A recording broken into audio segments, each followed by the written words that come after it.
Here. I do not answer to ear, Mr. Mash. All right, then. Oi!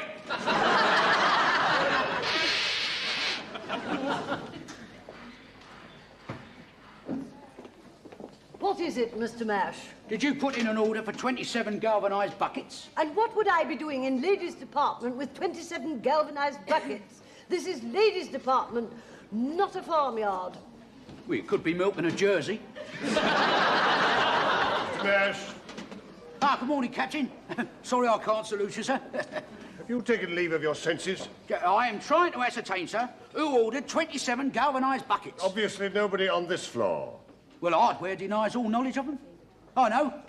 I'll try musical instruments. Any old time, any old time, any old time. Mr. Mash, please. Sorry, Captain.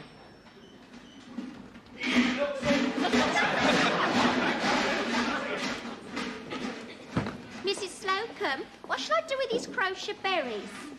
Oh, say, oh. We've had these for years. I think they were a special offer for the Jubilee. It says here as worn by Princess Margaret Rose. Oh, yes. Oh, they were very popular. Well, if they were so popular, how come we got so many left? They were only popular with Princess Margaret Rose. Well, how much are they? Oh, well, what does it say on the ticket? 2 and 11.3 farthings. We can't put that. Well, what's that in new money? Well, we've had devaluation, inflation, decimalisation, purchase tax, VAT, or put unrepeatable at 40p. Oh, and what about the Margaret Rose? Put as worn by Princess Anne at badminton. You can't wear these to play badminton. Oh, give over. Are you being served, madam? Yeah, no, I'd like to try one of these Princess Anne hats, please. Oh, certainly, madam. They've just come in. Oh, thank you. Oh, very becoming. Isn't it, Miss Brown? Yes, they're all wearing them for badminton. What, £4? Oh, no, that's supposed to be It's supposed to be £4.50, but they've been reduced. That's quite reasonable according to today's standards. Yes, madam, we think so too. Sail, Miss Brahms. The combinations are shrunk, sir, but it is advisable to wash them in lukewarm water. Yeah, or better still, no water at all. My old granddad used to send his combinations to the dry cleaners, you know.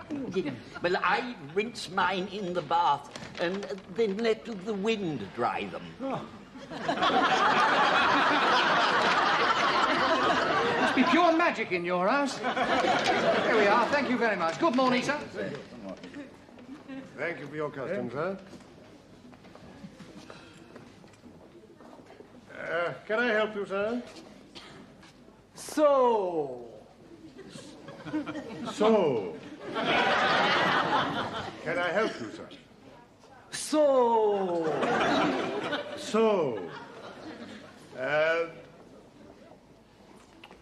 You want to buy?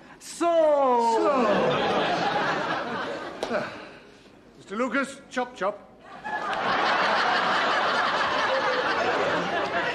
I beg your pardon, Captain Peacock. Forward, Mr. Lucas. Credit card. Ah, so. You, Mr. Cato, I, Peacock. How do you do, Mr. I Peacock? So. This Honourable Mr. Humphries. Humphries. So. Good. And this Honourable Mr. Lucas. Lucas. So. No, Lucas. Lucas. No, Lucas. You must understand, Mr. Lucas, that this gentleman is Japanese, that he has difficulty getting his tongue round his R's.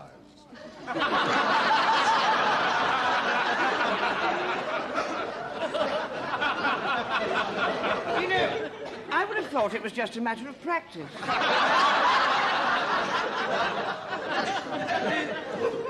What does the customer require, Captain Peacock? I'll try to find out. Yes, and of course, you were out east, weren't you?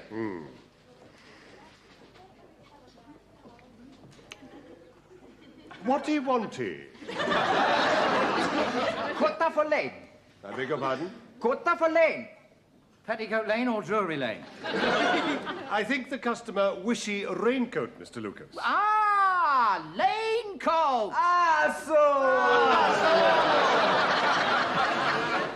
Excusey, phony lingy. Men's ready-mades. Mr. Rumbold for Captain Peacock. Doesn't sound like Mr. Rumbold. I'm Mr. Rumbold's new temporary secretary. Mr. Rumbold would like to see Captain Peacock in his office. Oh, in that case, I shall acquaint Captain Peacock with Mr. Rumbold's wishes. You're very obliging. Only to a point. Captain Peacock, Mr. Rumbold's office, chop chop.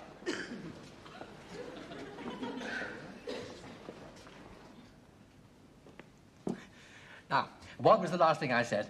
Would I please get them off? I beg your pardon? The letters. You wanted me to catch the post? Oh, yes. No. What I meant was, what was the last thing I said in the memo to young Mr. Grace? I am both flattered and honoured that you are considering me for the vacant post on the board of doctors. Vacant post on the board of directors. Sorry, my shorthand. Of course, I would readily accept if selected. Signed, yours, Crawley. Yours truly. I'm sorry. Yes, well, that will be all. Do try to be a bit more accurate, Miss Ainsworth. Yes, Mr. Rumbold. Now, I want that to go off tonight. I don't want any correspondence delayed the way it was yesterday. Of course not, Mr. Rumbold. It won't be like last night. I promise I'll have it off before I go. Good. Well done.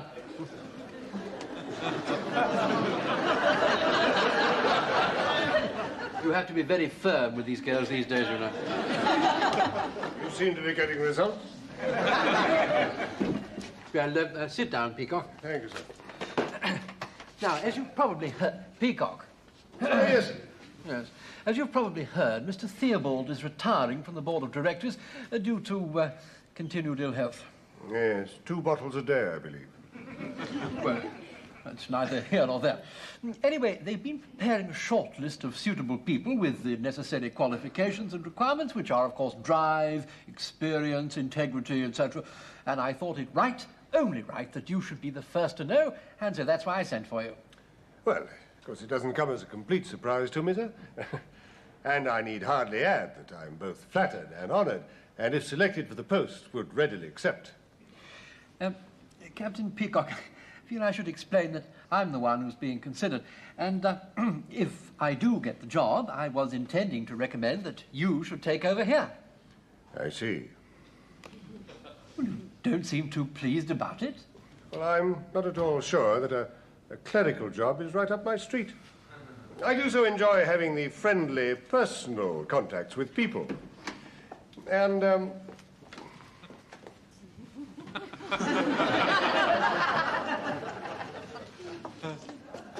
the other hand, I'm not sure that I will entirely lose it. £17.50, sir. There's your receipt and your credit card. So, Oh, my word. please? You've got a cross on your fate line. Please? Closs. Closs on flate line. Me ready handy pandy. Ah, yes. Yes. Cross means accident. Accident. Yes. Cross means crash. Clash mean clash. Yeah, well, something like that. Me no need clash. Me got credit card. Go home, go home. Sayonara. So. Yes, quanto gusto, sir. What's all that rubbish about a cross on his fate line? Well, there are certain times when I see things. What, you be like a fortune teller? Oh, yes, and I'm not usually wrong.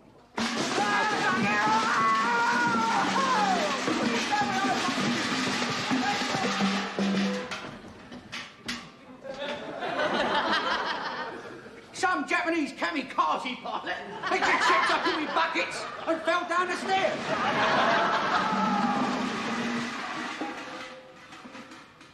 Shall I give him a hand? No. He'll be in haberdashery by now. Let them deal with it. I think I'm going to go and check. Hurry up, Mr. Max. Show me where he is. Well, I warned him. You warned him about what?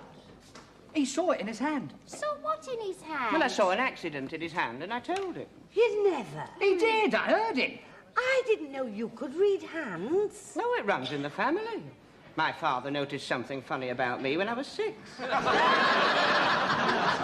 go on, read mine. No, I can't. I've got to be in the mood. Well, you was in the mood when you were holding that Chinaman's hand. He was Japanese. Same thing. Anyway, the vibrations have got to be right. I'll try over lunch. Here. That nip that fell down the stairs has got his head wedged in one of my buckets. Poor man. And so far from home. I hope he's got an account, because him and the bucket's on the way to the hospital, and he wouldn't pay cash.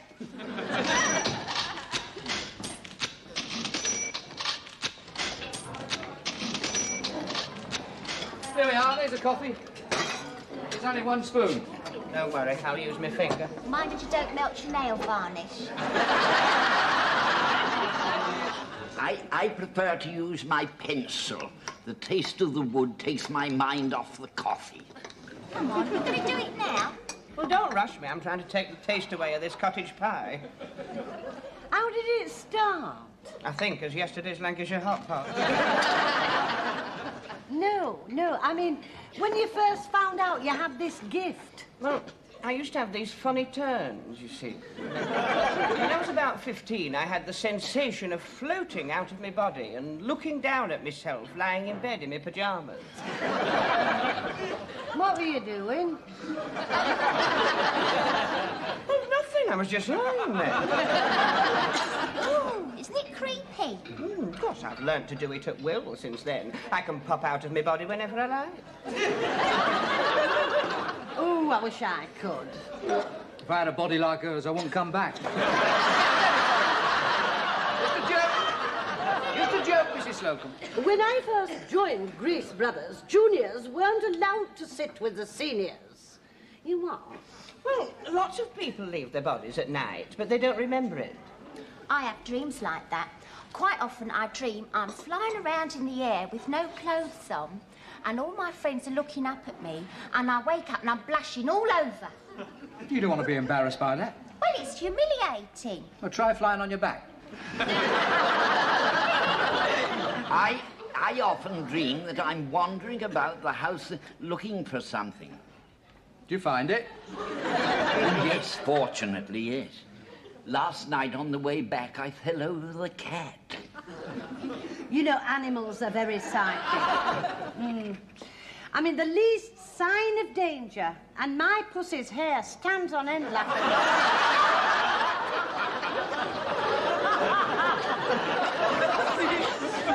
Really? Better than the burglar alarm, isn't it? Go on, then. It'll be going back time soon. See if you can see anything. Right.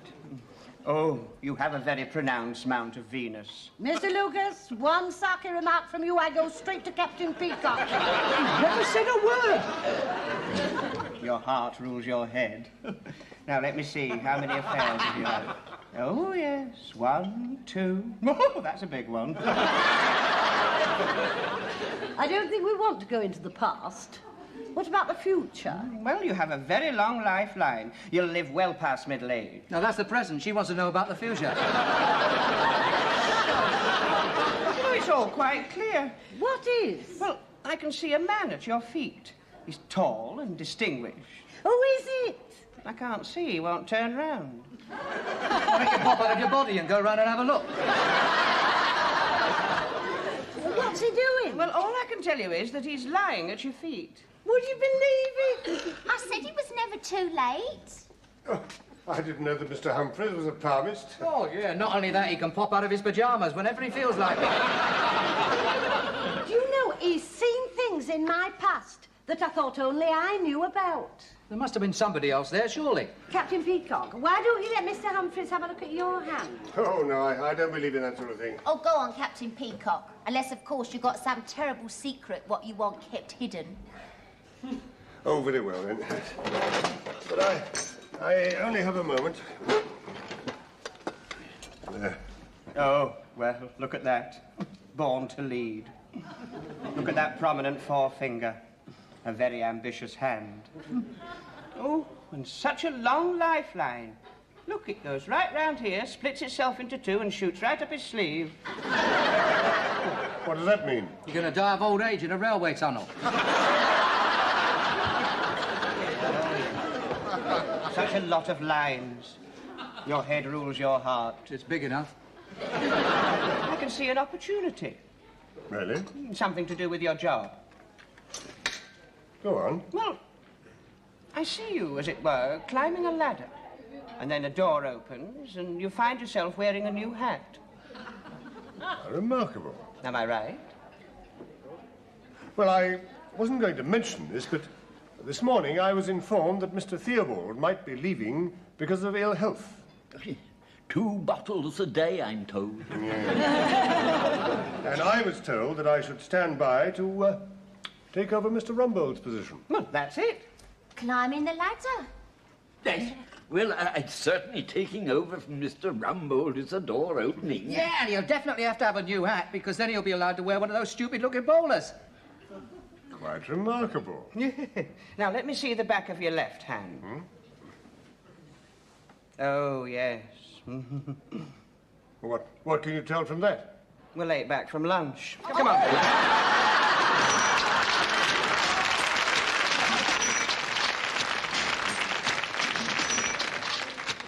Mr. Humphries, are you free? Yes, I'm free, Mr. Grainger. I would like a word with you. Not you, Mr. Lucas. This is for Mr. Humphries here alone. What can I do for you, Mr. Grainger? Well, I wanted to say, Mr. Humphries, that for the last few weeks, I've been watching the way in which you've been handling the customers. Ah, well, I can explain that, Mr. Grainger. You see, what I'm trying to say is that I've been very impressed with your performance in trousers. Oh, thank you, Mr. Grainger. Well, the whole point is that if Captain Peacock goes up, well, somebody else has got to take over the position as floor walker. Well, you are going to recommend me. Recommend you? Certainly not. I'm going to recommend me. Well, what are we talking about, then? Well, I am going to suggest to Captain Peacock that you take over my position. Do you think you could cope? Oh, I'm sure I could, Mr. Grainger, especially with your hand to guide me. And do you think that Lucas is capable of taking over from you? With my hand to guide him.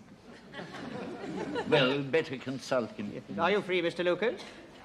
Yes, you have just caught me at a free moment, Mr. Humphries. Now, Mr. Lucas, if Mr. Rumbold takes over from Mr. Theobald, it's very likely that Captain Peacock will take over from Mr. Rumbold, in which case Mr. Grainger may take over from Captain Peacock. Therefore, I shall take over Mr. Grainger's duties, which will leave my position vacant. Do you think you could cope with it? Wouldn't it be simpler if I took over from Mr. Theobald? It is a serious responsibility we are discussing, Mr. Lucas. Oh, yes, I can see that, Mr. Grainger. I mean, after all, it means instead of standing in the middle of the counter here, Mr. Humphries will have to stand at the end of the counter there. And instead of me standing at the end of the counter here, I shall have to stand in the middle of the counter there. It's a very big responsibility, that, Mr. Grainger. I don't really know if I'm ready to cope with it. Mind you, it's not as big a responsibility for me standing here as it is for Mr. Humphries standing over there. I don't envy you, Mr. Humphries. I'd be a nervous wreck. Have you finished, Mr. Lucas? Well, let me put it another way, Mr. Grainger. Do I get more money? Yes. I'll do it.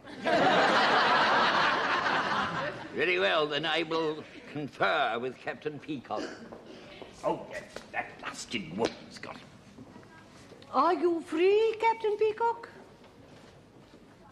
At the moment, Mrs. Slocombe. Well, it's like this, Stephen. If you do take over from Mr. Rumbold, that would leave your position here vacant, would it not? That is true, yes. And I'm sure you will take over, because with your military background and your big forefinger, you're born to lead. Yes, I suppose advancement was inevitable. And I suppose it'll be up to you to recommend someone to take your place. No doubt it will. Well, I think that it's time we had a change of sex on the floor. I understand that you're recommending Mr. Humphries. No. I'm recommending me. You? A woman? A woman floor walker? Captain Peacock, women are equal to men these days, you know. Not that equal. Floor walking has always been a man's job in this department. Well, I don't see why. I mean, anybody can stand there with their nose in the air looking stupid. If that were all that were required, Mrs. Slocombe, I would recommend you without hesitation. Male chauvinistic pig. I will pretend you haven't said that. I didn't want the job anyway. Are you free, Mr. Grainger? Not at the moment, Mr. Humphries. Oh, only Captain Peacock's free. Oh, well, are you free, Mr. Humphries? Yes, I'm free, Mr. Grainger. Well, would you mind taking over this customer, please? Pleasure, Mr. Grainger. Right, thank you. I've already taken his inside leg. He's looking for something in Scottish tweed with broad shoulders. Hmm? Well.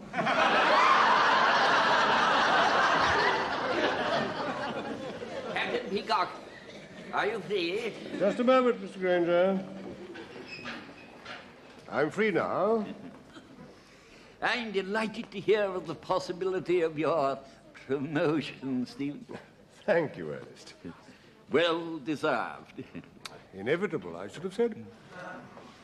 We've known each other for many years, Stephen. You're one of my closest acquaintances, Ernest. Oh, it's very nice of you to say that. Yes. I take it that you will be recommending me? In what capacity? For your job, of course. I rather doubt it. Doubt it? Why? I think it needs a younger man to cope with it. Cope with what? All you do is to stand there with your nose in the air and say, "Are you free, Mr. Grainger?" I have to check all the bills and make sure they're properly made out. Well, any damn fool can do that. And is that the qualification you're offering? Captain Peacock, as soon as I have had my tea, I shall bring it up in front of Mr. Rumbold.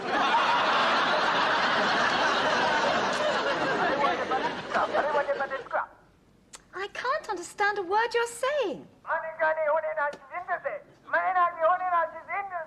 I think he wants to talk to you. Well, who is it? He sounds like a Japanese with his head stuck in a bucket. Otherwise, no time for practical jokes. Put the receiver down. I think I can explain that, sir. Don't even start, Mr. Lucas. Now, let's get these complaints over quickly, shall we? It is 5:30. To put it in a nutshell, Captain Peacock doesn't fancy a lady floor walker. Well, we only have 2 lady floor walkers, one in costumery, one in haberdashery. Which one don't you fancy? I don't fancy one in menswear. Good Lord. We've got one dressed as a man. I'm specifically referring to Mrs. Slocombe. Oh, so that's the complaint. Mrs. Slocombe has been dressing as a man and it doesn't attract you. I think I agree. Don't dress as a man anymore, Mrs. Slocombe. Don't be daft. I haven't been dressing as a man. It's just that I don't want to be under Mr. Grainger on the floor. There's no danger of that. Captain Peacock seems to think that I'm past it. I sometimes wonder if, sitting in this office, I'm missing something. Well, if there is a vacancy to be filled, I don't see any reason why I shouldn't do it. After all, I have had 15 years' experience. What vacancy are we talking about? Look, when Captain Peacock takes over your job, we're going to have a new floor walker. Captain Peacock, my possible promotion was supposed to be a secret. I only got the memo about it yesterday. No, Captain Peacock didn't tell us about it. You see, Mr. Humphries saw it in his hand at lunch. Well, what were you doing with my memo in your hand at lunch, Captain Peacock? He didn't have the memo. I read the lines in his hand. You see, he's a palmist who can see into the future. And he saw Captain Peacock climbing a ladder, a door opening, and him wearing a new hat. Which means you're getting Mr. Theobald's job. He's getting yours, which is why I'm applying for his. But it's by no means certain that I am getting Mr. Theobald's job. Well, let Gypsy Rose Humphries read you round and he'll tell you your future. He's very good. Oh, very May I? No, not that one. That's the one you were born with. I was born with them both. No, you see, the left one is what you start out with. The right one is what you make of it and other changes. Now, let me see. Oh. Well? You had a very unhappy childhood. His mother kept polishing his hair with sandpaper. Let's stick to the future, shall we? Well, I can see a cross. That's the crossroads in your career. And I can see a T. Theobald! No, it's a turning point in your life. When's it going to happen? Well, I can see leaves. In the autumn. Well, it's the autumn now. Yes? Yes, sir. Yes, sir. I'll tell him, sir. Young Mr. Grace wants to see you on his way out through the department. That could be the news. But we haven't tidied up yet. Well, look sharp about it. Come on. Get in that straight. Well, with young Mr. Grace coming through. That's it. Come on, Mr. Lucas, quickly. Hurry up. You should have seen to this, Peacock. Come along, Mrs. Slocombe, get those boxes away. I am doing, only they go on the top shelf in millinery, and I'm no good on the ladder. Come along, Miss Browns. I'm not going up there with you down here. Oh, give me those hang boxes. Come on. Rumbold, Yes, Mr. Grace. a strange thing happened to me this afternoon. What was that, sir? My tea bag broke. I am sorry, Mr. Grace. I'll speak to the catering manager. Oh, no. I'm glad it broke. Lily, the tea girl, read my tea leaves. Oh, I hope it was good news, sir. Well, it was more of a warning. It said, beware of a bald-headed man with big ears. So you're not getting the job. Carry on, everybody. You've all done very well. Did you hear that? A fine fortune teller you are. Well, wasn't far wrong. I mean, I mentioned the leaves, didn't I? And that cup of tea could have been the turning point. He didn't get the job, did he? No, he's been turned down. And what about Mrs. Slocombe with a man at her feet, an old Peacock going up a ladder with a door opening and all that rubbish about him being in a new hat? Well, I can't be right all the time. Come on, let's tell Peacock about Rumbold.